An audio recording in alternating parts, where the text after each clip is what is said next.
Hello everyone and welcome back. This is game number 2 of the winners round 3 matchup between Indypride and Sir Tree of Arbor.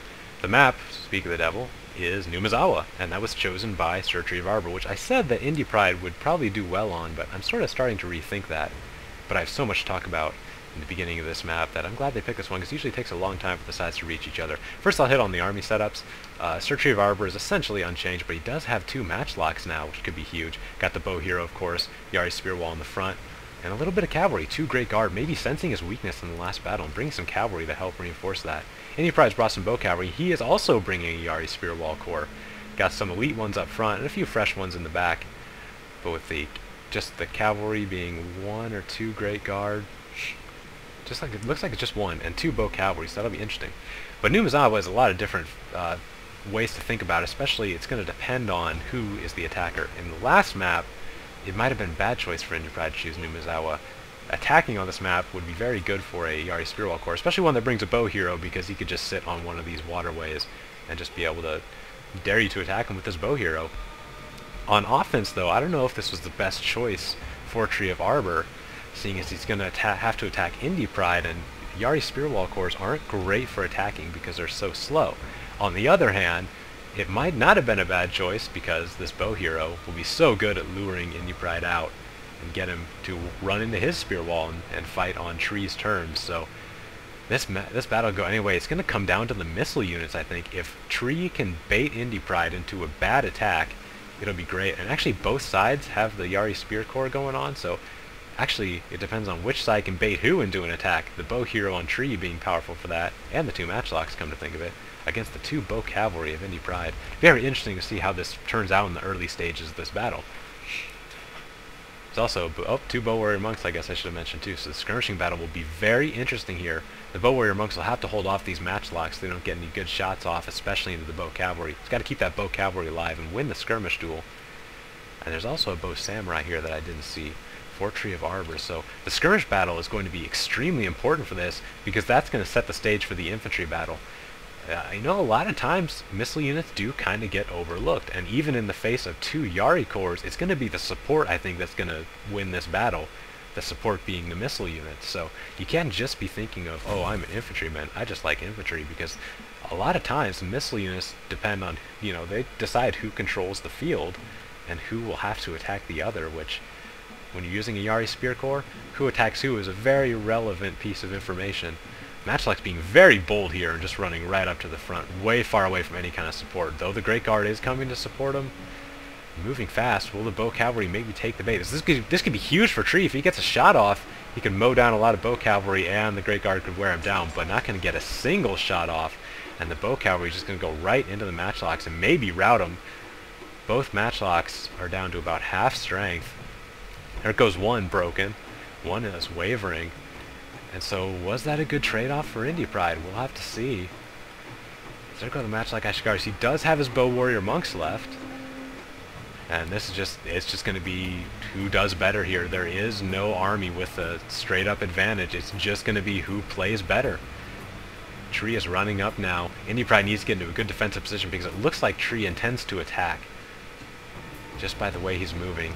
Indypride moving in, and should definitely be somewhere on this hill. Having a little bit of a height advantage will matter in an Ashigaru grinded out fight. More Ashigaru in the front in spear wall, and Jesus, this Rome Total War. We got phalanxes going at each other, a little bit of heavy cavalry. It's like Macedon 1500 years later. And on the other side of the world, Naginata monks are coming around to support. The elite Yari Ashigaru for Indypride are starting to waver up here in the front.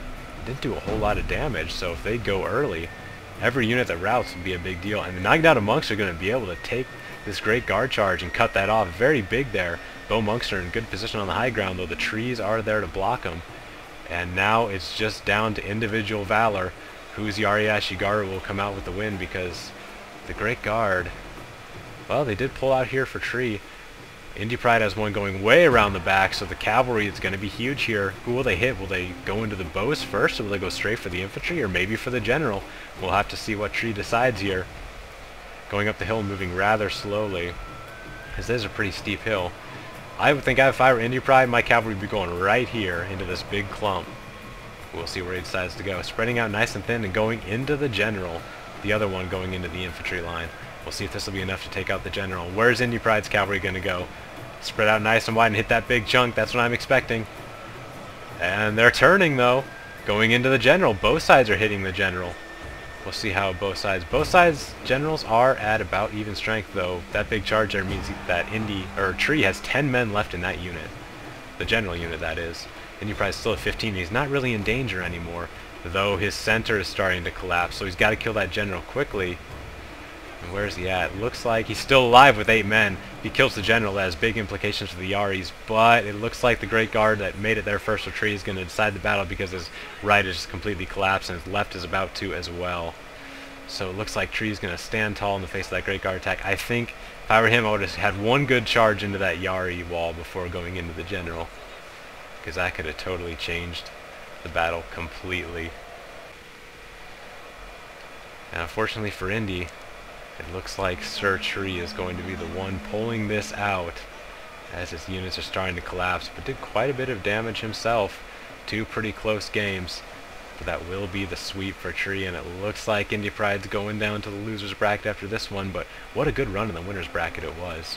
I guess I shouldn't be talking about it like it's a done deal, because the general here is wavering for Tree, still alive with 1 man. You gotta be kidding me.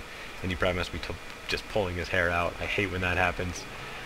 Not going to quite get there, though. The Great Guard 8 men and wavering, and the Great Guard is still alive here for Tree at 11 men, chasing off the bows, and there it is. Tree takes the series 2-0.